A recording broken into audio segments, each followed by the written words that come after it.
Hello, everybody. Welcome to another exciting episode of Jimmy's Jambox. We're here. We're back at it again, and we're going to get on into it. But before we do, as always, please make sure to like, subscribe, push all the buttons, do all the things.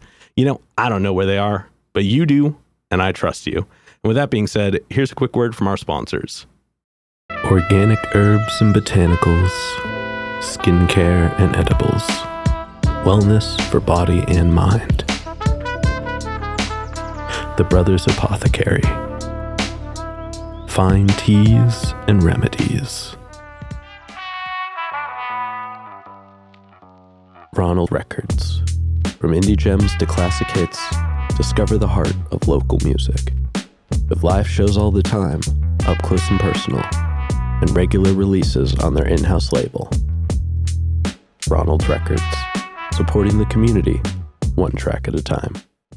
All right, thank you all so much for watching. Again, shout out The Brothers Apothecary, Ronald Records, and Portland Water. Thanks for keeping us hydrated. And with that being said, let's go ahead and get on into it. Here is today's guest. What's up, everybody? I'm Ana Natalia. Hello. Hey. Thank you so much for joining us. us. To actually see you in person, because I saw you virtually, and now I get to see you in person. Yes, I am very much a real human being, contrary to what the internet wants to believe. But yeah, thank you so much for joining us. Why don't you tell us a little bit about, where you're from, what you do, give us that Tinder profile of your involvement with music. No. Okay, so my name is Ana Natalia. Oh my gosh, I'm already messing up the podcast. But I am from Portland. Both of my mom and dad are from Croatia. Oh, okay. So, yeah, over right by Italy. Some people don't know where it is. So yeah, my parents moved there, and my dad got accepted to Oregon State, and then they had me. I come from a family of engineers. Oh. So, yeah, they're not very musically. No, not at all. Nope. And my mom tried playing some piano, but she was never really good at it. And she tried to get my sister and I to do a little bit of piano. And my sister hated it so much. When somebody's drilling you to play something you don't want to, there is going to be that I don't want to be doing this. But there was also a little bit of, I actually like this. I kind of want to keep doing this, and I kind of really like music. Okay. Well, hey, it sounds like it worked out pretty well then. What kind of engineers are your parents? So electrical engineers, but my dad is actually working in software engineering, surprisingly enough. So he, the things that you see on your phone, the little apps, he helps design those for a company. I don't know if I'm allowed to mention the company, so I'm just not going to, but yeah. That's all right. Well, stop right there. Just that's kidding. All right. We're here to talk about you instead of them anyways. Oh, yeah. And I guess what was the earliest moments where you decided to move on to the music you do now, instead of just playing the piano? Oh, yeah. So when I was 13, 14, my grandpa, I think he passed away, and my mom inherited his house. And this is so weird. As much as I come from the family of engineers, my grandpa was the only guy that was pure musician. He had a whole music room. He had every instrument, harmonica, piano, guitar, tambourine, things I've never seen in my life, synthesizer. So many instruments and so many music pieces that he would compose. And so, like I said, my family's from Croatia, and during the summers, we stayed with my mom at my grandpa's house. And I was like, I want to stay in this room. I want to sleep here. I just want to stay here. This room is kind of a vibe. And I just kind of picked up the instruments. I already had my knowledge with piano. I knew how to read music. And I would take his little notebooks and just write my own songs, compose my own songs on the synthesizer, try to learn some chords on his guitar. And I was like, whoa, this is actually very therapeutic. Oh, yeah, that's rad. Yeah. Do you happen to remember which synthesizer he had? Oh, my gosh. I think it was a Casio. Is that how you pronounce it? Yeah. Casio something. But my grandpa's really old, so it's from probably the 60s or it was very vintage. It had the coolest like vintage beats that you could do with it. So I would be like, na, na, na, na, and then, you know, switching the little vintage 60s beats. Hell yeah. No, I dig that. And now, before we move into more of what you do in the present day, I do have a couple foundation questions I check with everybody on. Okay. And this first one is one we ask early, it's one we ask often, and it's definitely a crowd favorite. What was the first album you ever bought with your own money? So it was Britney Spears' Britney. Okay. Yes. And I saved up my allowance for that. And I even got a poster of her. So I hung it up in my room, little Britney. And I was such a like Britney stan. Like I was doing the, I didn't even know her lyrics back then. And now looking back, I'm like, oh my gosh, girl, do you even know what you were singing? I'm pretty sure she knew. I was 8. I was like, I'm pretty sure she knew what she was saying. She knew, but I didn't know. I was like, how did my parents not take the album from me? Yeah, they're very conservative. Gotcha. Well, I mean, Britney Spears was kind of she was in the hearts and minds of many people early on. And then what was one of the first live shows you ever went to that was like specifically one you wanted to go to? So I was a huge fan of Demi Lovato. I love how she wrote and sang. And so when I was 18, she came to the Oregon State Fair, which she was already a pretty big artist by then. Yeah, this was in 2012. I'm so old, you guys. So yeah, I got to see her. I got tickets up front and went with my best friend. And the music just resonated with me so much because it's one thing like listening to the album, and she always like, artists that I truly love will make me feel every emotion. I will be crying, I'll be laughing, like everything. And so to feel those emotions in real time with her on the stage, like 20, 30 feet away from me was literally one of the most memorable experiences of my life. I bet. Yeah, I know. That sounds really powerful. So powerful. You feel like the music like almost through your heart because it's so close. Yeah. Also, I imagine her live is probably incredible. Oh, she like blew my like I knew that she was going to be good, but when you hear it, it's like, wow. Yeah, it's definitely one of those moments where you're like, you can only assume it to a point and then you see it and you're like, it's like nothing I had imagined. Yeah. All I knew is when I was watching her, I thought, this is what I want to do. How does she get to this point? And I want to get to this point. Hell yeah. And then actually that segues well into the last question in this beginning part. Do you have a defining moment where you decided you wanted to take music more seriously? Well, that was like a huge inspiration, but I already, when I was younger, I really liked listening to like Hilary Duff, like I'm saying like age 10, 11, 12. So by then I already knew that I wanted to do music. It was just getting myself to do it, getting myself to start writing the songs and kind of learning how to record, because back then I don't think the iPhone even existed. I think I was recording on little MP3 players. We're so ancient. History. Yeah, well, I mean, artifacts. Some of the earlier technology, I think, kind of streamlined the process a little bit more. Now it's like you can be going to record something and you hit a notification. You're like, oh, well, now I'm scrolling on Instagram for 20 minutes. So I could dig that. But now let's go ahead. Let's get on into you in the present day. We are, however, going to get a super easy one out of the way. Oh, the name. Oh, Ana Natalia? That's actually a good question. So my real last name is Croatian, and a lot of last names, they end in letters that it's not in the English alphabet. So like the C in my last name is pronounced like ch. And so I knew that people would look at that and be like, what? They would just not remember me. So I needed something to kind of ring off. So my name is Ana, or Ana in English. And then I was trying different names like Ana Noel, Ana this. And people always think Natalia is my middle name, but it's just my stage name that I just made for myself. I made this, I think, 5 years ago, and I've just been going by Ana Natalia ever since. Gotcha. Yeah. Did you have any other names prior to that? I think it was the Ana Noel was the one that I was in. It does sound kind of pretty, but I think all the A's ring so well with Ana Natalia. Yeah, no, definitely. I just thought it was your real name, so that is actually a lot of people think it's like my real name and my middle name, and it's just my real name with my something easy to remember name. Fair. That's okay. I mean, I appreciate when people take stage names that are like regular names, like Dante Harris. Shout out Dante. nowhere near connected to his name. It's just two names that he thought he just liked. And so that is what he goes with. I don't even know what his actual real name is. I wouldn't let him tell me. So same. I'll never expose my last name because it's just so crazy. But But no, so I mean, like, I think it's cool when people pick not just odd out there names because they're familiar. They're easy to remember and they're easy to like relate to. So I definitely dig that. But now let's go ahead and let's talk about your writing process. And we're going to break it up into chunks, but we're going to start right at the beginning. So when you get inspired, you're ready to make music. What are some of the things you do to get a track started? I usually like to listen. So it depends if I'm composing the music myself. I do sometimes produce myself or if I'm working with another producer. But if I am like just in like a certain mood, I will probably look for a track and write to it.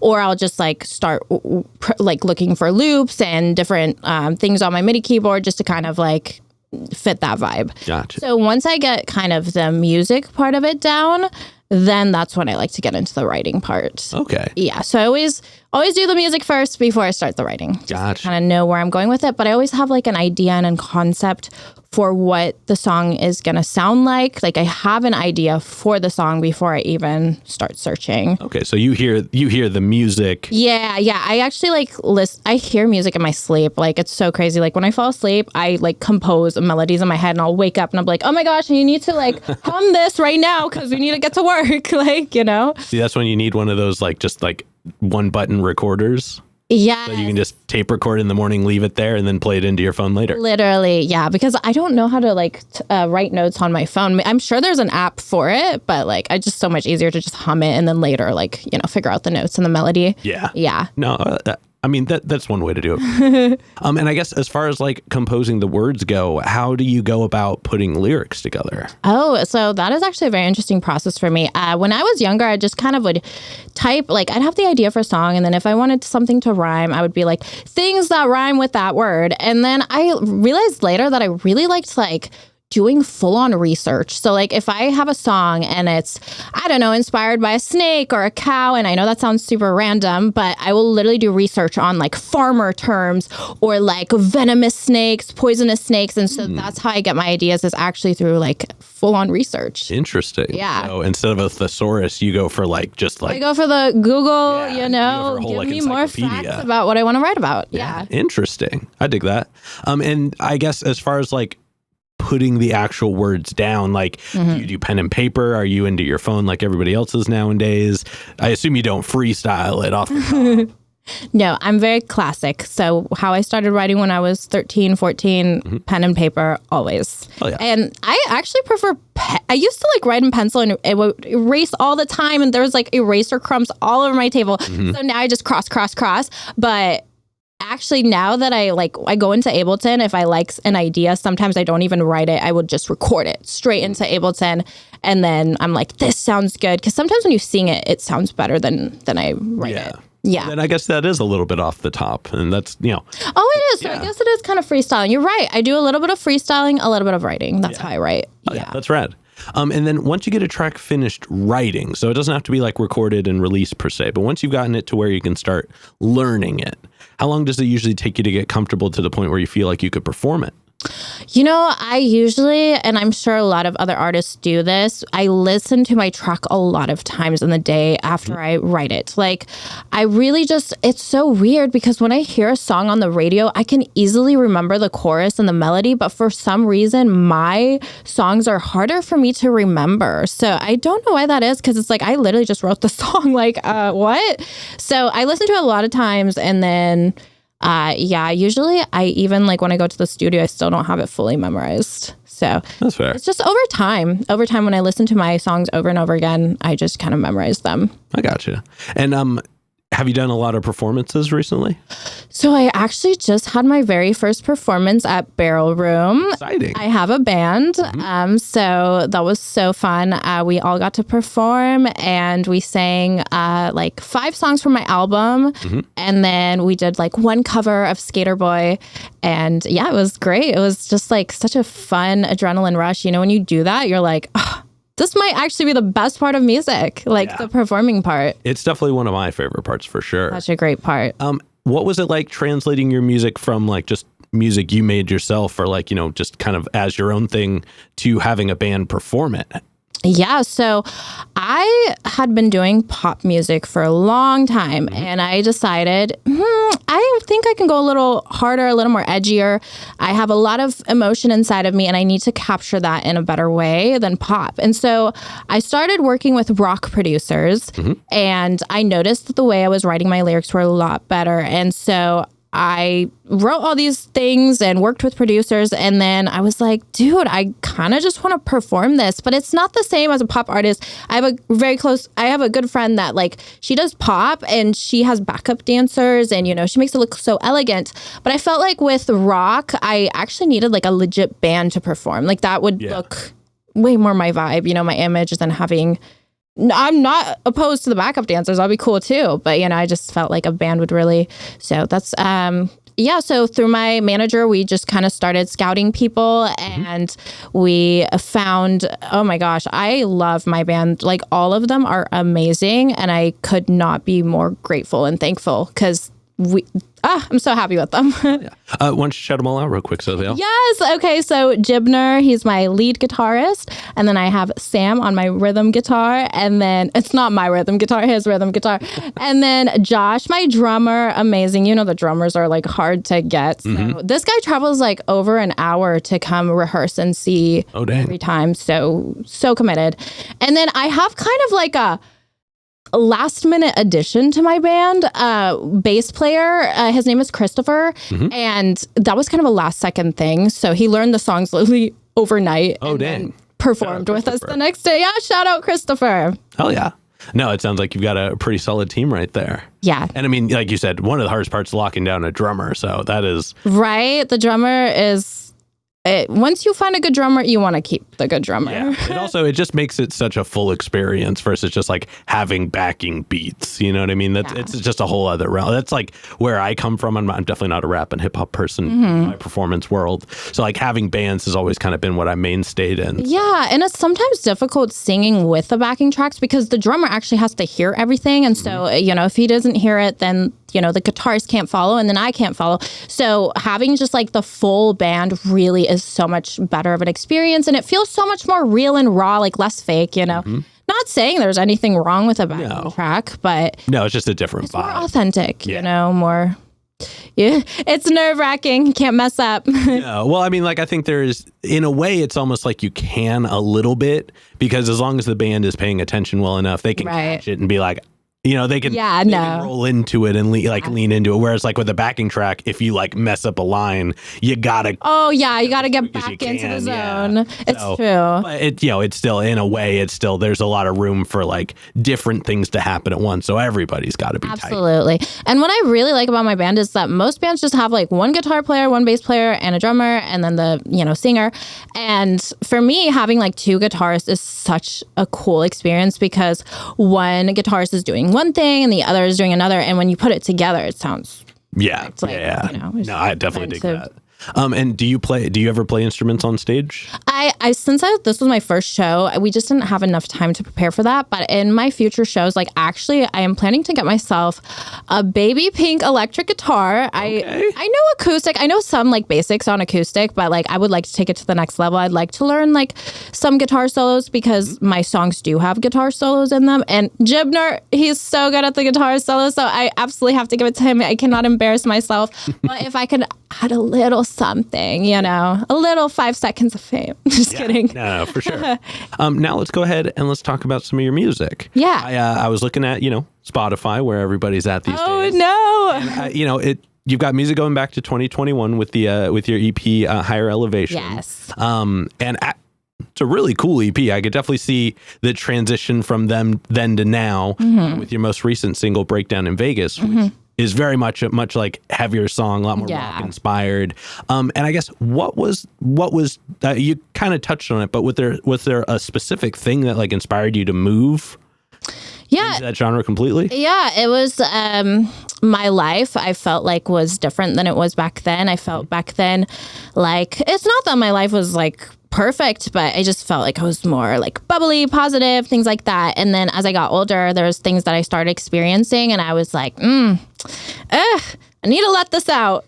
okay, this pop is not doing it for me. But I did produce my whole pop album myself. So that was fun. And having now somebody else produce my rock album is also very fun because it's two different. Yeah, it's cool to be able to focus on like the things that you're doing and not all of the things. I think it helps to refine more of the like the message. Yes, exactly. And then I guess there's just the one song on Spotify right now, but for the whole album, is it going to kind of stay in this vein completely? Do you like branch out a little bit, or like what can we look forward to for the rest of it?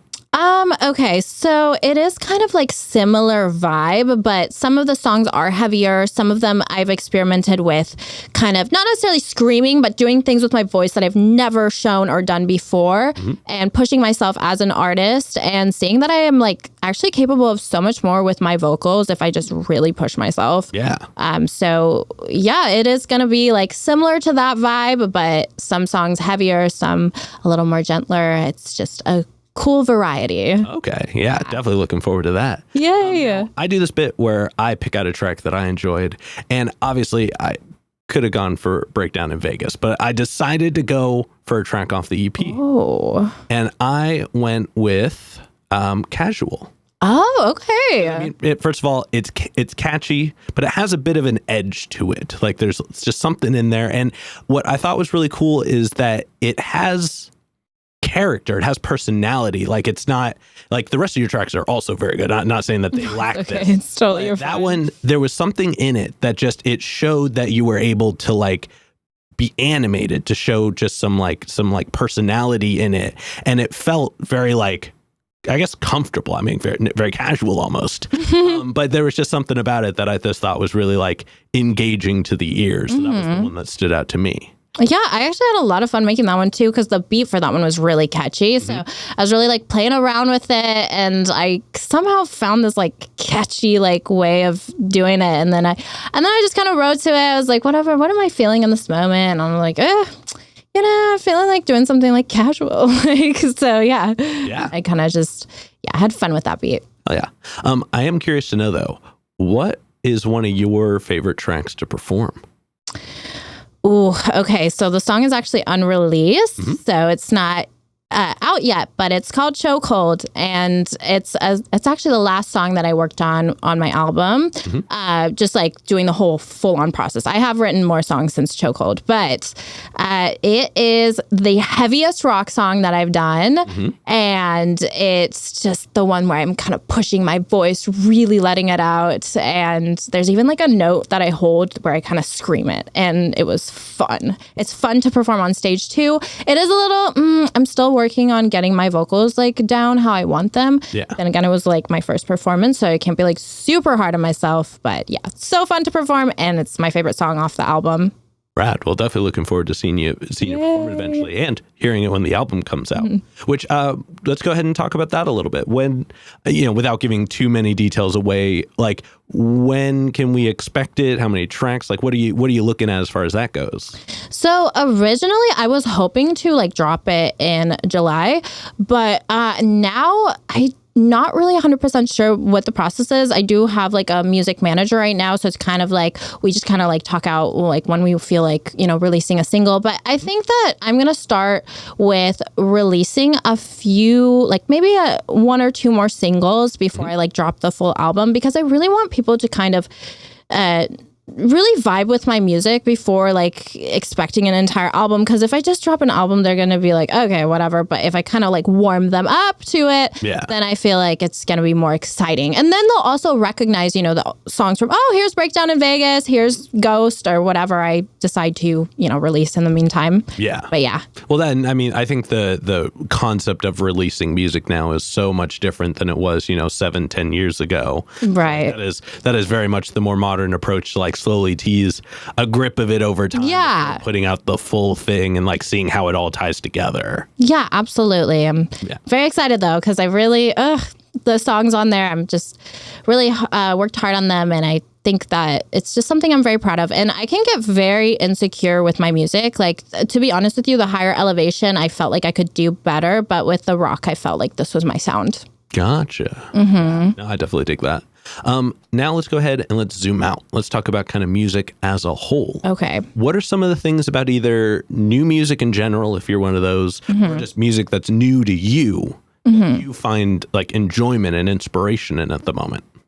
Oh, okay. So once again, this is so funny, but Demi Lovato is like still my biggest inspiration. It's funny because she started off with kind of a rock vibe, and then she went to a little bit of a pop vibe, and now she's in her more heavy rock vibe, which is kind of what I'm in. And it's not even like I'm copying her or anything. It's just like I literally recently went to go look at this album. It's a little bit of a bad name. It's called Holy Fuck. But I was like, what is this? I want to listen to it because it was out for a while and I just didn't listen to it. And I'd already been working on my album and I was just like, this is Demi. Like, this is so good. Like, she's in my era. Like, so I'm still so incredibly inspired by her forever, honestly. And then I also listen to like those bands that like combine a little bit of like heavy metal, screamo, like I think they're called like Rainbow City Drive, Issues, Running with Scissors, Bring Me the Horizon, you know, all those like really good bands. And I mean, they don't really have lead vocalist women singing, but it's just something I like listening to. So I think it does kind of inspire me for sure. And then always the classic Avril Lavigne, you know, yes. Queen. No, she'll always be up there. Forever. All right. And then before we get into this next portion, this next question is probably the densest question we have in the interview. Okay. We've talked a lot about, you know, your experiences with music, the actions, the reactions, but when it's just you and the music one-on-one, what does music give back to you? It's like kind of like a soul, you know. I feel alive. I feel like there's a purpose. I feel like it listens to me, and I feel like it's always there for me. Yeah. So music speaks to me. It's literally, like you said, it's like an artwork, but I mean, some people find the artwork like literally like the painting pieces on your wall, you know what I mean? And for me, it literally speaks. Like I hear it, you know? And so, yeah, it just does. It's everything. I live in music, basically. Interesting. Was that like the answer to the question? That was a great answer. Actually, my follow-up would be when you say it's like a soul, is it like your awareness of your own soul or like a separate soul that you like acknowledge and interact with? It's both, actually. It's awareness of my soul in the sense of it really opens me deeper to understanding myself, what I am feeling. But then also, let's say like the music, the guitars, all of that, that's like the separate part of the soul that's coming into the soul that I am currently. And it's like kind of morphing into me. So when you put like the two together, you're just in like this space that feels like comfort, like home, like you, and it breathes life into you. Yeah. And it also feels very like harmonious almost. Oh, yeah. Absolutely. Well, thank you so much for sharing that. And now let's go ahead and let's move on to some hypothetical questions. Okay. For these, sky's the limits. The questions are all made up, so the answers are allowed to be as well. Okay. This first one's pretty straightforward. Okay. If you could work with any one person, the only requirement is they have to be alive. Who would you want to work with and how would you want to work with? Yeah. Of course, Demi. I would want to like work with her on obviously a song that we could like collaborate on. But I think more like I would love to like do like where she like either I'm like featuring or something that's like a little, but actually songwriting with her because so many of her songs speak to me. I almost sometimes feel like, oh my gosh, are we like the same people? Because a lot of the things that she goes through, I've gone through. And so how cool would it be to write with someone that kind of gets what you're going through? Yeah. That, and I mean, she's been doing it for a little while now, so she's probably got cool insight. Much experience. I'm nothing compared to her. Like, she's so inspirational. Yeah. And then subsequently, who's a local artist that you're aware of that you haven't gotten to connect with yet, but you would like to? Oh, local artist. You know what? There's this girl named like Larissa Birdseye, and she does a lot of. Oh, I almost wore her shirt. Oh, that would have been so funny. Larissa. Yeah, she does like kind of like rock stuff. So that would be really cool. Like collaborating with her. I I actually met recently Rain, Rain Ezra. Shout out Rain Ezra. Yeah, so she's really good too. And I'd love to learn more things from her. Not necessarily like have to like collaborate as song-wise, but just like learn from her because she's so talented. Oh, very much so. Very powerful presence in the community too. So. Oh, yeah. And then for this next one, like I said before, sky's the limits, and it's pretty literal in this sense. But if you could perform anywhere in the world, and you wouldn't have to worry about crowd access or building stability or power, there's guaranteed the best lineup, guaranteed the best show, and it doesn't have to be a venue. It could be anywhere. Where would you want to perform? Oh my gosh, that is actually like a really big question. I don't know. Cause like I always dreamed of like, LA and like performing in LA, but it has to be like some kind of really big venue there that like everyone goes to, or some kind of, also like festivals, like, I don't know, because I don't go to enough of them, but like those outdoor festivals would actually be my absolute dream. Like I've seen like those big time celebrities where they're like on the stage and there's so many people in the crowd and they're all outside, kind of like Ariana Grande did for like her Manchester performance. Like it's just like that'd be so cool to do something like outdoorsy. Okay, yeah, I can do that. And then to wrap up the hypothetical question, if you could get one more album from anybody, they could be alive, they could be dead, they could have not put out an album in 100 years, they could have put out an album yesterday, who would you want an album from? I really need to think about this. This is hard. I like really, because like a lot of the artists that I do listen to are alive.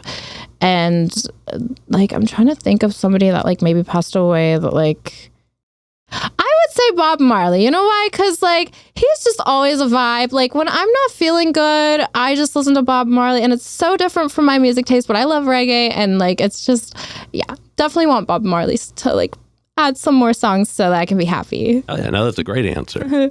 All right, with that being said, we're going to go ahead and wrap this up, or start wrapping it up. What can we look forward to between, let's say, now and February? Definitely my album. Like, I definitely want to release that by then. Definitely want to be continuing booking shows with my band. I might even do some like solo with like one of my guitarists. And I really just want to start making social media videos with my music, kind of going like above and beyond from... So I make a lot of like skits on TikTok and YouTube, and I want to kind of transition to making something similar with my music. Some crazy things that people don't tend to see on TikTok, but music edition. Interesting. Yeah. Definitely looking forward to that. Yeah. This next one, go and look straight at the camera. Tell everybody how they can find you. Yeah, so you can look me up. It's Ana.Natalia, Y-E-A-A. Oh my gosh, Y-E-A-H. Like, Ana.Natalia. You can find me on TikTok, on YouTube, Ana Natalia, Instagram, and TikTok, YouTube, Instagram, Spotify, iTunes, Ana Natalia. Hell yeah. And then any other plugs, any other shout outs, anybody else you want to put on while you're on here? No, I just want to say like thank you to my entire music team. You guys know who you are, like everyone that's helped me just get to where I am today, and everyone that will continue pushing me and getting me to where I want to be. Just thank you. Oh yeah. All right. And then with that being said, we've got one last question to go. But before we do, I'm going to steal the camera for just a second. Okay. As always, Bye, y'all. Camera. As always, y'all, please make sure to like, subscribe, push all the buttons, do all the things. I don't know where they are, but you do, and I trust you. And one more shout out to the Brothers Apothecary, Ronald Records, and Portland Water. Thanks for keeping us hydrated. And with that being said, the final question.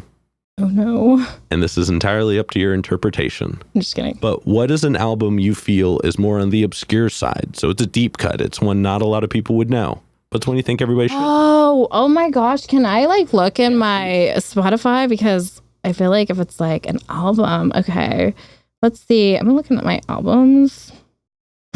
Oh, okay. There's some bad ones in here. I don't want to say. Okay, that's all good. I mean, honestly, I feel like all these people are kind of like popping off, but yeah, they're kind of like popping off already, but The Main is such a good band. And if anyone hasn't listened to The Main, please listen to them because I've been listening to them for so many years and they never disappoint. Hell yeah. Do you have an album in particular? Oh, yes. Yeah. Oh, my gosh. The Lovely Little... I don't even have to look. The Lovely Little Lonely by The Maine is one of my favorite albums, actually. Yeah. Awesome. Well, thank you for the recommendation. Yeah. But with that being said, we're going to go and wrap this up. Thank you so much for joining us. Of course. It was so fun. Thank you. And this has been another exciting episode of Jimmy's Jambox. I'm Jimmy. And I'm Ana Natalia. And we're signing off. Later, y'all. Peace. That's a wrap. This is not a podcast. This is a show.